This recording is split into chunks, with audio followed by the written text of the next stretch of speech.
अस्सलाम वालेकुम टॉरस, मैं हारिस अज़मी प्रोफेशनल एस्ट्रोलॉजर आपकी खिदमत में हाज़िर हूँ इस हफ्ते की एस्ट्रोलॉजिकल रिसर्चेज लेकर। बहुत मज़े का वीक है टॉरियंस। तसलसल तो पिछले ही हफ्ते का चलता आएगा क्योंकि इस हफ्ते कोई चेंज नहीं। ये हफ्ता 3 नवंबर से शुरू होगा और 9 नवंबर तक चलेगा। 31 अक्टूबर को मरकरी रेट्रोग्रेड हो चुका है आपके 7th हाउस में और वीनस आपके 8वें घर में।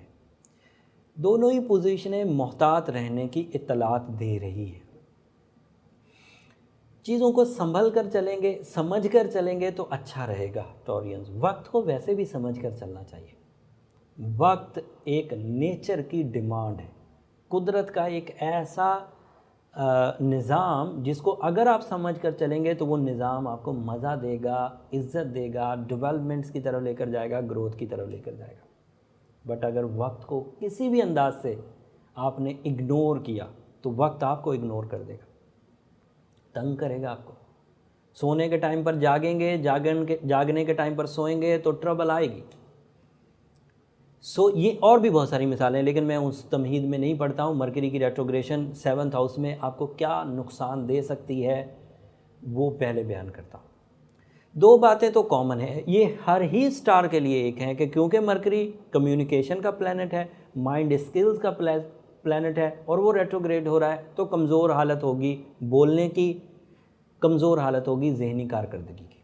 तो इसके तो ज़िंदगी के हर ही शोबे पर असरात आएंगे क्योंकि जहन से तो सारा दिन के डिसीजंस हमने लेने होते हैं। जहन कारकर्दगी करता है, पढ़ना हो, तिजारत करनी हो, इवन मज़हब तक में जहन की कारकर्दगी की ज़रूरत पड़ती है, तो उसको तो इग्नोर नहीं किया जा सकता। लेकिन आपके लिए ख़ास क्या है मरकरी की रेट्रोग्रेशन में? आपके यहाँ ये रेट्रोग्रेशन क्योंकि 7th हाउस में हुई है तो आपकी कम्युनिकेशन डिस्टर्बेंस 7th हाउस के लॉसेस प्रोड्यूस करेगी। एंड 7th हाउस के लॉसेस क्या हैं? मियाँ बीवी के दरमियान शकूक पैदा होना, बात एक दूसरे की समझ ना पाना, फ्रैंकनेस या जहनी हम-आहंगी में कमी आ जाना। अगर किसी मियाँ बीवी में बहुत जहनी हम आहंगी है, अच्छे दौर में उन लोगों की मोहब्बत बहुत बनी, एक्सपीरियंस्ड पेयर है, एक दूसरे को समझ चुके हैं, सोल एक्सचेंजेस हो चुकी हैं, एक दूसरे के लिए मोहब्बत के जज्बात बहुत ज़्यादा हैं, कनेक्शन ऑफ स्पिरिचुअलिटी है और ताकतवर रिलेशन है, तो फिर ये मरकरी उनको तंग नहीं कर पाएगा। लेकिन अगर वहाँ पर बात इस लेवल पर पहुँची हुई है कि बीवी नाराज़गी की हालत में है, शौहर बीवी की तरफ तवज्जो नहीं दे पा रहे, या दोनों के दरमियान कोई कोर्ट केस चल रहा है, तो पेनल्टी लेवल मैक्सिमम हो जाएगा, नुकसान का अजाला नहीं कर पाएंगे, इरिवर्सिबल डैमेज हो जाएंगे। पॉसिबिलिटी है, that is a possibility. But मैंने इसलिए सख्त अल्फाज इस्तेमाल किए कि अगर मुड़ा जा सकता है, रिवर्स हुआ जा सकता है, बैक फुट पर हुआ जा सकता है, तो बैक फुट पर चले जाइए, नहीं तो बाद में पछतावे आएंगे। क्योंकि ये ख़राबी तो 20 दिन की थी और 20 दिन में आपने एक दूसरे से अलहदगी कर ली। रिश्ता देखेंगे, मिसाल के तौर पर एक बात है कि अभी रिलेशनशिप बना भी नहीं है, रिश्ता देख रहे हैं, जहन उलझा हुआ है, 7वें घर में टॉरियंस के मरकरी रेट्रोग्रेड चल रहा है, तो आपको रिश्ता समझ नहीं आएगा। हो सकता है बहुत अच्छा रिश्ता हो, लेकिन आपकी जहनी कैफियत, आपकी phase of emotions, status of emotion disturb हैं, तो आपको कोई चीज़ अच्छी नहीं लग रही, और अच्छी नहीं लग रही तो डिसीजन आपने नेगेटिव में ले लिया, रिजेक्ट कर दिया।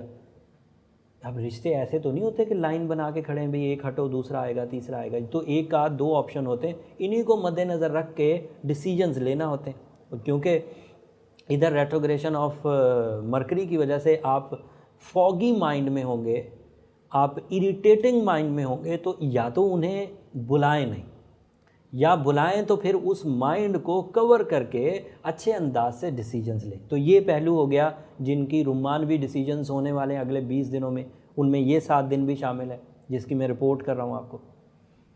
जो शादीशुदा हैं उनमें, और जो पार्टनरशिप के कारोबार में है वो भी 7th हाउस से रिलेटेड होता है, वहाँ पे भी कुछ प्रॉब्लम आएगी। और बीवियों को भी या पार्टनर्स को भी या शौहरों को भी ये समझना चाहिए कि अगर बीवी टॉरियन है या मैं खुद टॉरियन हूँ, तो मेरे दिमाग में ये उलझन आजकल बनी हुई है कि मैं चीज़ों को ज़्यादा सोचता हूँ, स्ट्रेस लेता हूँ, अपने ऊपर हावी कर लेता हूँ, फ़िक्र बढ़ती चली जाती है, रुक नहीं पाती। तो मैं इसमें ज़्यादा गुस्सा ना करूँ, अपने आप को ज़्यादा ना उलझाओ।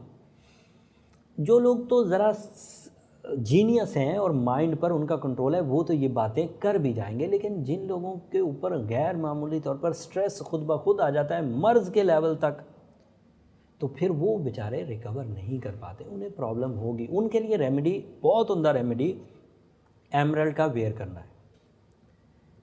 सूरह यासीन की सेकंड लास्ट आयत 13 दफ़ा असर की नमाज में पढ़ना बहुत उम्दा रहेगा। ये इस सिचुएशन को यकसर कंट्रोल कर लेगी और पीस ऑफ माइंड की वजह बनेगा। और अभी एक और ख़राबी, जो वीनस 8वें घर में जाएगा, that is not a good sign when the Venus is in 8th house. वैसे वो जुपिटर के साथ है, ज़्यादा नुकसानदेह नहीं है, लेकिन फिर भी वीनस जब भी 8वें घर में जाएगा सो पब्लिक इमेज कमज़ोर पड़ेगी। लोग आपके बारे में राय उतनी अच्छी कायम नहीं करेंगे जितनी आप डिज़र्व करते हैं। आपकी जो सिंसियरिटीज़ हैं, आपकी जो सेक्रीफाइसिंग हैं, लोग उसे अप्रिशिएट नहीं करेंगे अगले कुछ दिनों के लिए। ये 7 दिन तो उनमें शामिल है। एंड ख़ुद भी आप पछतावा सा दिमाग में लेकर घूमेंगे, डील बना लेंगे तो पछता रहे होंगे। हालांकि अगर डील बना ली थी तो आपकी सलाहियतें उस डील को तकमील दे सकती थी, लेकिन क्योंकि उलझा हुआ जहन होगा तो वो तकमील प्रॉपर आपको उसके रिज़ल्ट्स नज़र नहीं आएंगे और आप बेचैन रहेंगे। और इस तरह की अदरवाइज़ भी चीज़ें। सो ये 2 चीज़ें तो अभी इस हफ्ते रहेंगी आपका, क्योंकि रूलिंग प्लैनेट वीनस 8वें घर में कोई बड़ी अच्छी पोजीशन पर नहीं होता, तो इसलिए थोड़ा सा मोहतात रहने की भी ज़रूरत है। नेचर पर भी इसका इम्पैक्ट आएगा। राह फ़रार इख्तियार करने को दिल कर सकता है, इब्तदाई मुश्किलात से घबरा कर काम छोड़ देने को दिल करेगा। ऐसी सूरत में कर्ज़ा लेना देना तो यकसर मना होता है। ऐसी सूरत में रिस्क टेकिंग, जिनमें गैम्बलिंग फैक्टर ज़्यादा हो, गैर यकीनी किस्म के हालात हों, उस तरह के काम करना मना होता है। बाकी जब आप सूरह शम्स पढ़ेंगे या सूरह यासीन की सेकंड लास्ट आयत 13 दफ़ा असर की नमाज़ पढ़ेंगे, असर की नमाज़ के बाद पढ़ेंगे, और असर बर वक्त पढ़ें, कज़ा नमाज नहीं, बर वक्त पढ़ें। वैसे ही बर वक्त पढ़नी चाहिए। टाइम पर नमाज, अव्वलीन टाइम पर नमाज़ पढ़ना ज़्यादा अच्छा रहता है, जो अज़ान के फ़ौरन बाद पढ़ी जाए, मतलब जो एक रूटीन है। ये ना कहा जाए कि मैं वेट करता हूँ, थोड़ी देर बाद पढ़ता हूँ, पहले ये काम पूरा कर लूँ। अगर आपने ये कहा कि मैं ये काम पूरा कर लूँ, तो दैट मीन्स आपने प्रायोरिटी उस काम को दी है, नमाज को नहीं दी। चाहे जाए कि आपकी हाज़िरी लग जाएगी, लेकिन रूहानी फ़यूज़ व बरक़ात वैसे नहीं मिलेंगे जो अव्वलीन टाइम पर नमाज़ पढ़ने से मुयस्सर आते हैं। जुपिटर भी 8वें घर में थोड़े दिन रह गया, अब 2 दिसंबर को तो बदल ही जाएगा और आइडियल पोजीशन पर आएगा। तब इंशाल्लाह 2020 की वीडियो भी आलमोस्ट रेडी है, बस कुछ ही दिनों में आपकी खिदमत में पेश कर दूंगा। जब आप वो देखेंगे तो बहुत दिल को तसल्ली और तशफ़ी होगी। पूरी डिटेल से बनाने की कोशिश की है, आपको अच्छा लगेगा, अगला साल जानना बहुत अच्छा लगेगा इंशाल्लाह। इस हफ्ते मरकरी की रेट्रोग्रेशन और वीनस के 8वें घर में होना थोड़ा ट्रबल देगा। सो पर्सनालिटी का खुसूसी तौर पर ध्यान रखें। डॉक्यूमेंटेशन को साइन करते हुए, रिलेशनशिप को डील करते हुए ध्यान रखें। निकाह के लिए ये सही टाइम नहीं है, वो भी डॉक्यूमेंटेशन का ही एक पहलू है। और उसके अलावा सेहत में वबाई अमराज से बचने की भी कोशिश करें। वबाई अमराज में जो जिस्मानी कमज़ोरियां हैं वो तो एक अलग पहलू है, उससे ज़हनी कोफ्त ज़्यादा बढ़ेगी। यू फील मोर पेन, ज़्यादा तकलीफ़ दे अंदाज से वबाई अमराज आपको आएंगी। अगर आई तो, अगर आप कमज़ोर हुए और मर्ज़ में घिर गए तो वो जहन की कमज़ोरी भी उस मर्ज़ के साथ मिलकर आपको ज़्यादा पेनफुल कर देगी। रेमेडीज़ मैंने आपको बता दी। उम्मीद करता हूँ कि इतनी इन्फॉर्मेशन के बाद आप अच्छे अंदाज से अपनी लाइफ के डिसीजंस ले लेंगे। अगर कोई कमी रह जाए और आपको लगे हारिस भाई की ज़रूरत है, तो मेरा मशवरा फिर आपको ज़रूर रहेगा कि नीचे नंबर चल रहे हैं, उन पर आप अपने प्रोफेशनल पर्सनल कैलकुलेशंस के लिए, प्रोफेशनल ओपिनियन के लिए फिर अपॉइंटमेंट ले सकते हैं। वहाँ मैं आपके लिए आपकी ज़ाती ज़िंदगी के बारे में कुछ प्रेडिक्शंस, कुछ कैलकुलेशंस, कुछ डायग्नोसिस कर पाऊँगा। अगले हफ्ते तक के लिए इजाज़त दीजिए।